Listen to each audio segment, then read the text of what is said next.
Bienvenidos al auditorio Ernesto Main del Centro Cultural del Gimnasio.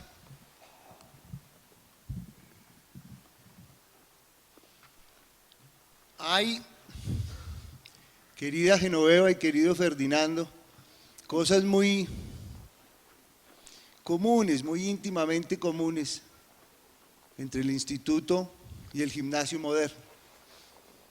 Pero a falta de mayor elocuencia, solo diré que la primera de ellas es como la postura, el talante humanista. Y la segunda, probablemente derivada de la primera, es el cuidado, el afecto por el castellano, por el idioma que hablamos.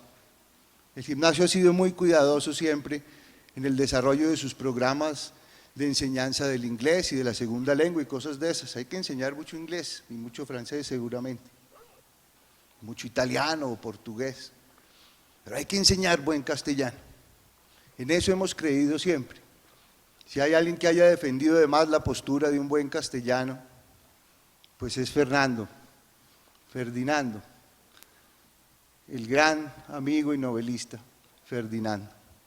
Les doy la bienvenida simplemente. Les quiero recordar que el gimnasio le ha declarado su afecto al Festival de la Palabra, a la Sociedad de Amigos del Caro y Cuervo, a Elvira, Carlos y a Genoveva. Un abrazo para todos y bienvenidos.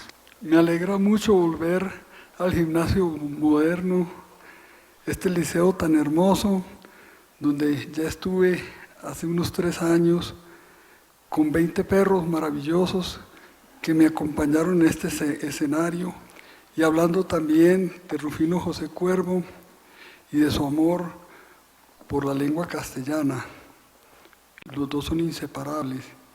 Y hoy voy a conversar con la directora del Instituto Caro y Cuervo. Con Genoveva, maestro. Con Genoveva Iriarte y con ustedes, con quienes quieran intervenir. Escribí una cosita que dura 15 minutos para que podamos empezar a hablar. Por lo demás parece que es un tema del que trató ayer Enrique Santos Molano. Es un pretexto nomás para que comencemos la conversación.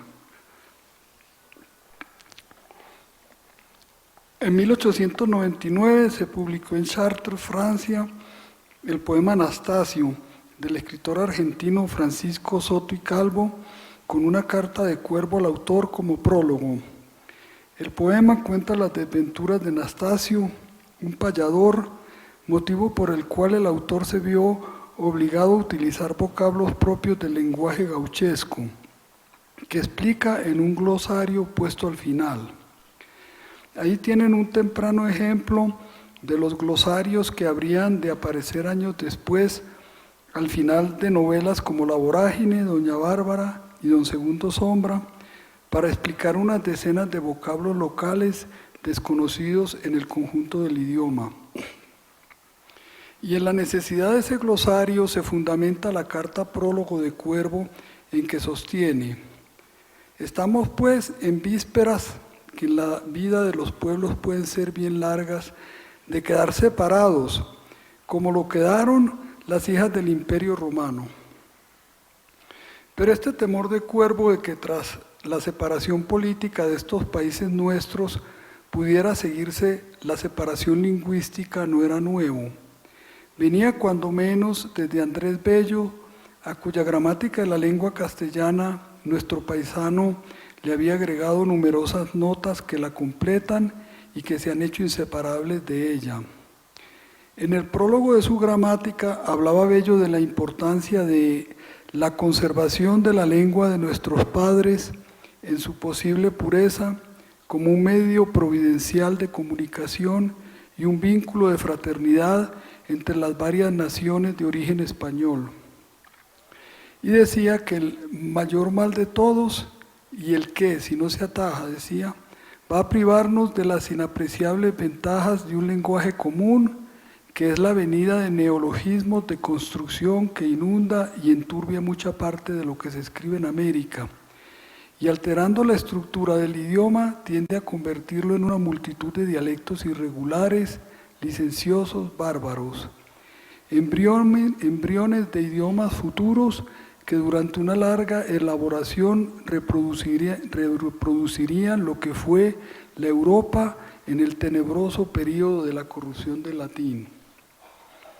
Inquieto por esa carta prólogo de Cuervo, don Juan Valera, asumiendo el papel de defensor de la unidad del idioma, como si nuestro paisano no lo hubiera sido siempre, escribió 2 artículos a fines de 1900, aparecidos en el Imparcial de Madrid y en La Nación de Buenos Aires, y unos 2 años después un tercero en la Tribuna de México, en los que decía que estaba equivocado Cuervo y que este idioma no se iba a fragmentar, a los cuales respondió Cuervo con 2 largos escritos titulados El castellano en América, que se publicaron en los números de 1901 y 1903 del Bulletin Hispanique, que dirigía a su amigo el hispanista francés Alfredo Morel Fatio. Se sentía alarmado Valera, no tanto por lo que consideraba unos malos augurios de Cuervo, sino por quien los hacía. Las palabras de él: el más profundo conocedor de la lengua castellana, y bien podemos afirmarlo sin temor a que nadie nos desmienta, que vive hoy en el mundo, y que por eso mismo me ha sorprendido y me ha contristado más la carta prólogo. Y en su artículo de La Nación concluía: imposible parece que desconfíe tanto del porvenir en América del idioma castellano quien ha consagrado toda la vida a estudiarlo y está erigiéndole el maravilloso monumento de su diccionario de construcción y régimen. Quizá exprese Cuervo no ya una convicción, sino el temor propio de quien mucho ama, de que aquello que ama desaparezca o muera. Novelista y crítico literario, Valera era una de las grandes figuras de la literatura peninsular de su tiempo. Tenía 75 años en el momento de la polémica y Cuervo 55, 20 menos. Valera habría de morir 6 años después, en 1905. Cuervo, ya lo sabemos, en 1911, y estamos conmemorando en estos días el centenario de su muerte. En resumidas cuentas, para refutar la tesis de que al castellano le pudiera pasar lo mismo que al latín y que se desmembrara en varios idiomas, decía Valera que por el auge de las comunicaciones, el aislamiento de las diversas repúblicas entre sí tendrá que ser y deberá ser menor cada día, y solo en un muy remoto porvenir, que va más allá de toda previsión humana, podrá crear lenguas distintas. Pues esto es ni más ni menos lo que decía Cuervo en un muy remoto porvenir. Lo que decía Cuervo era: estamos pues en vísperas que en la vida de los pueblos pueden ser bien largas de quedar separados como lo quedaron las hijas del Imperio Romano. Esta palabra vísperas de Cuervo da lugar a la confusión. Es que las vísperas no pueden ser largas, son cortas. Si estamos en vísperas de algo es porque ya va a pasar. Es algo inminente. Mejor no la hubiera usado.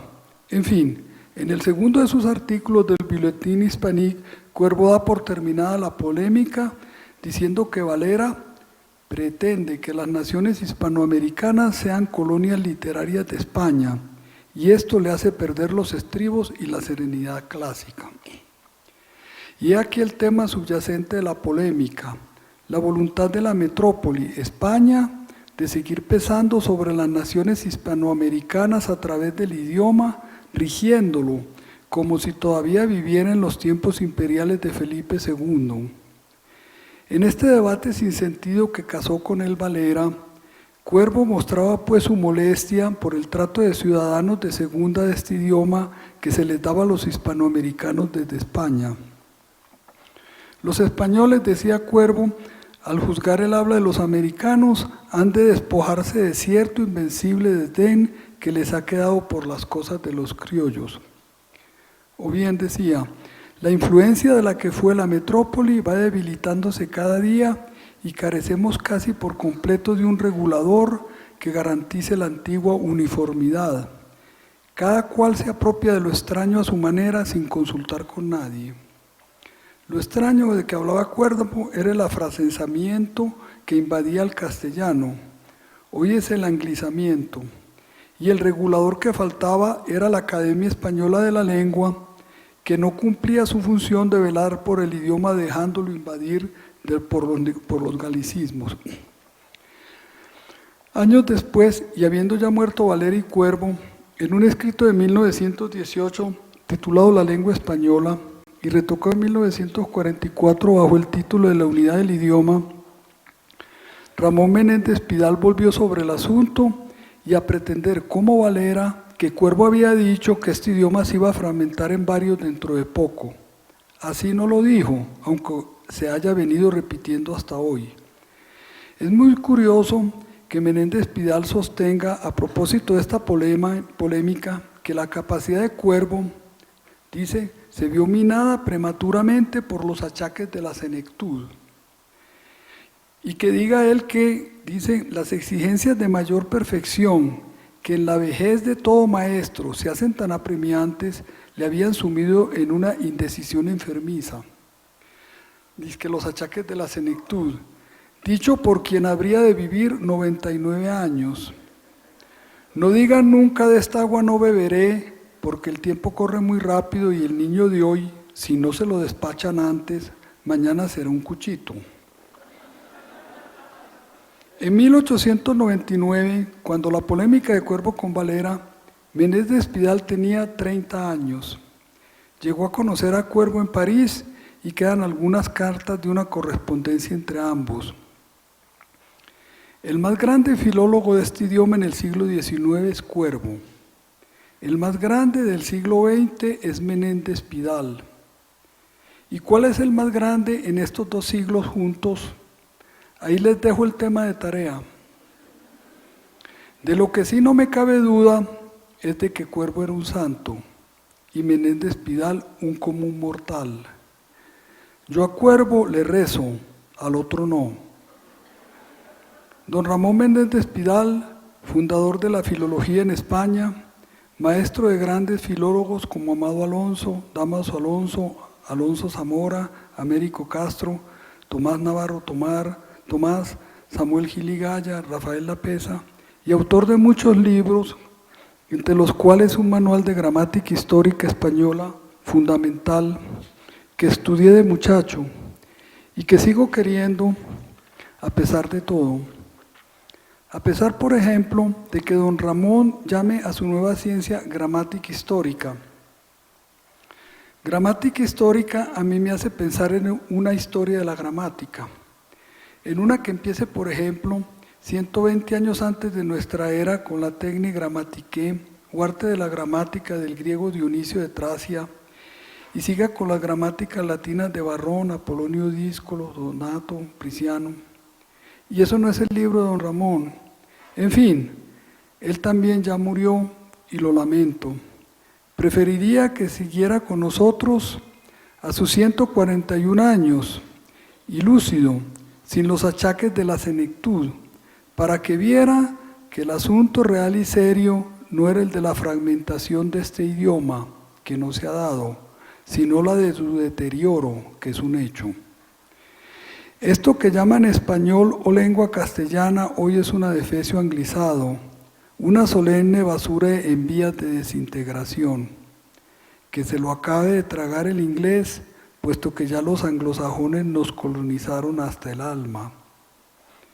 Al deterioro de esta lengua de 20 países y 1000 años de grandeza contribuyen todos: el presidente, sus ministros, los magistrados de la Corte, los del Consejo de Estado, los gobernadores, los alcaldes, los congresistas, los diputados, los concejales, los ediles, los jueces, el fiscal, el procurador, el contralor, el defensor del pueblo, los de Caracol, Televisión y Radio y RCN, CN en español, Sancho es Cristo, J. Mario el nadadista, Doña Pelotas, yo no, hago lo que puedo por salvar esta patria salvándole el idioma.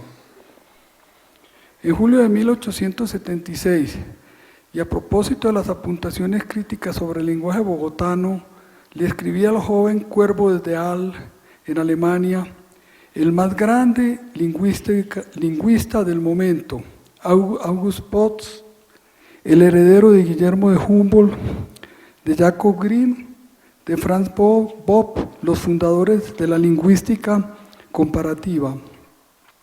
Esto le decía en el comienzo de su elogiosa carta: in terrarum angulum ad volantem album inter populares tuos radiorem corvus mente conspexi sed non sine stupore aliquo. Volando con la imaginación a ese confín del orbe, he contemplado no sin estupor el más raro cuervo, un cuervo blanco entre tus conterráneos. La Atenas sudamericana llamó a Bogotá el escritor y viajero argentino Miguel Cané, que pasó por aquí, por la ciudad de ese joven cuervo al que le escribía Pot, y de Caro, Marroquín, Suárez, nuestras luminarias del latinajo y la gramática. Y sí, tenía razón, esto era una Atenas en chiquito, una Atenita del trópico, pero montada en la altiplanicie, a horcajadas de una cordillera lluviosa. Se asombraría de nosotros don Miguel Cané, porque los argentinos han sido siempre unos anarquistas del idioma, unos rebeldes sin causa, unos introductores del caos, desde Sarmiento hasta Borges. Qué prosa tan fea la de este señor, tan llena de impropiedades, de fealdades, de afectación. Esa rebeldía lingüística rioplatense seguía viva en el poeta ciego, ¿de qué digo?, cuando en 1941 escribió el conocido artículo Las alarmas del doctor Américo Castro, indignado porque este lingüista español, discípulo de don Ramón Méndez de Espidal y defensor ad honorem de este idioma, o sea, sin remuneración ni sueldo como yo, había osado escribir y publicar en la Argentina el libro La peculiaridad lingüística rioplatense, para señalar el plebeyismo del idioma de los compadritos porteños que hablan de voz como en Antioquia.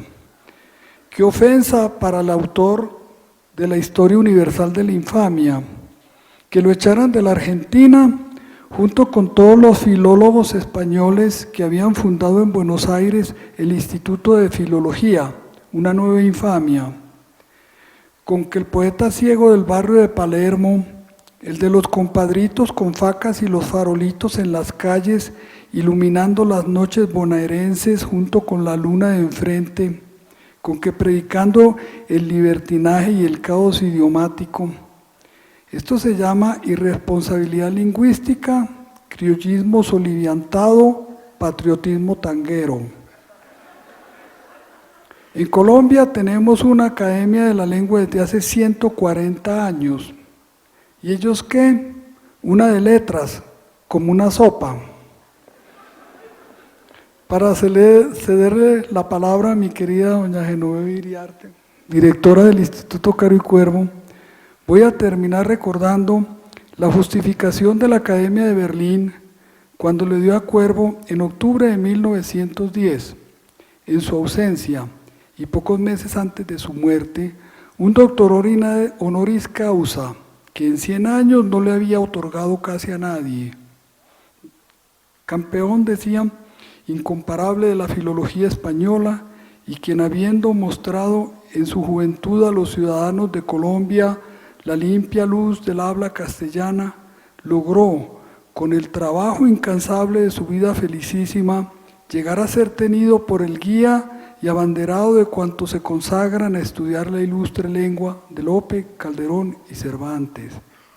Estas palabras, que resumen muy bien la importancia de Cuervo como filólogo, son de paso un atisbo a la grandeza de su alma, la limpia luz del alma castellana.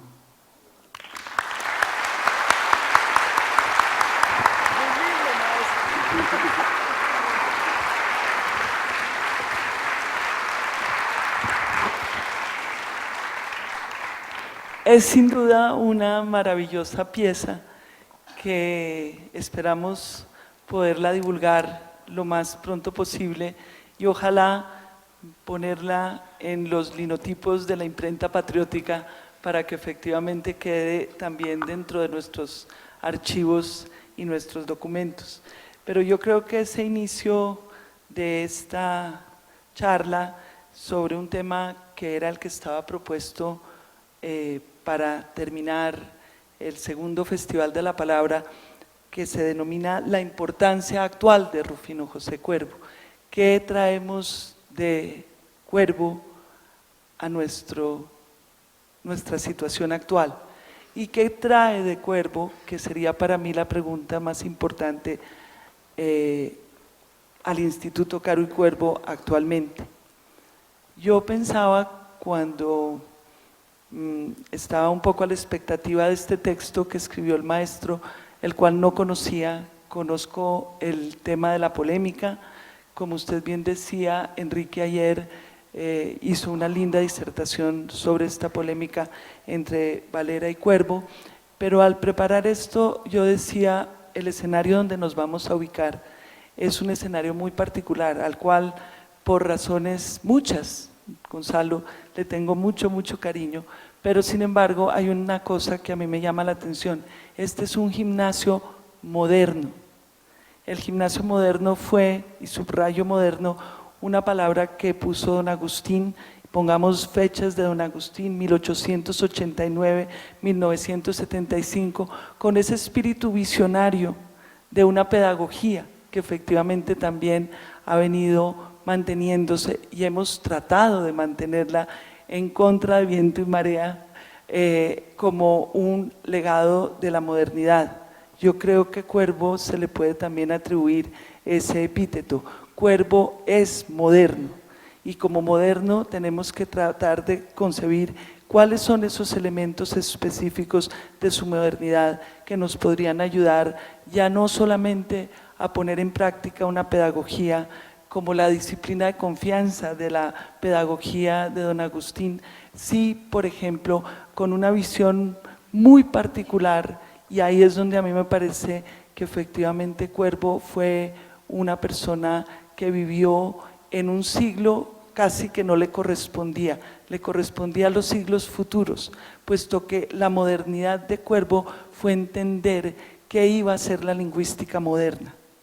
Me parece muy importante ubicar en términos de fechas qué hizo Cuervo cuándo y cuándo empieza realmente la lingüística moderna. La lingüística moderna, todos sabemos, algunos de ustedes en algún momento pasaron por un cursito de lingüística en alguna universidad, se le atribuye evidentemente a don Ferdinand de Saussure. 1916 es la primera edición del curso de lingüística general, mientras que Cuervo hacía rato estaba hablando de muchos de los planteamientos que aparecen en la lingüística diacrónica del curso de Ferdinand de Saussure.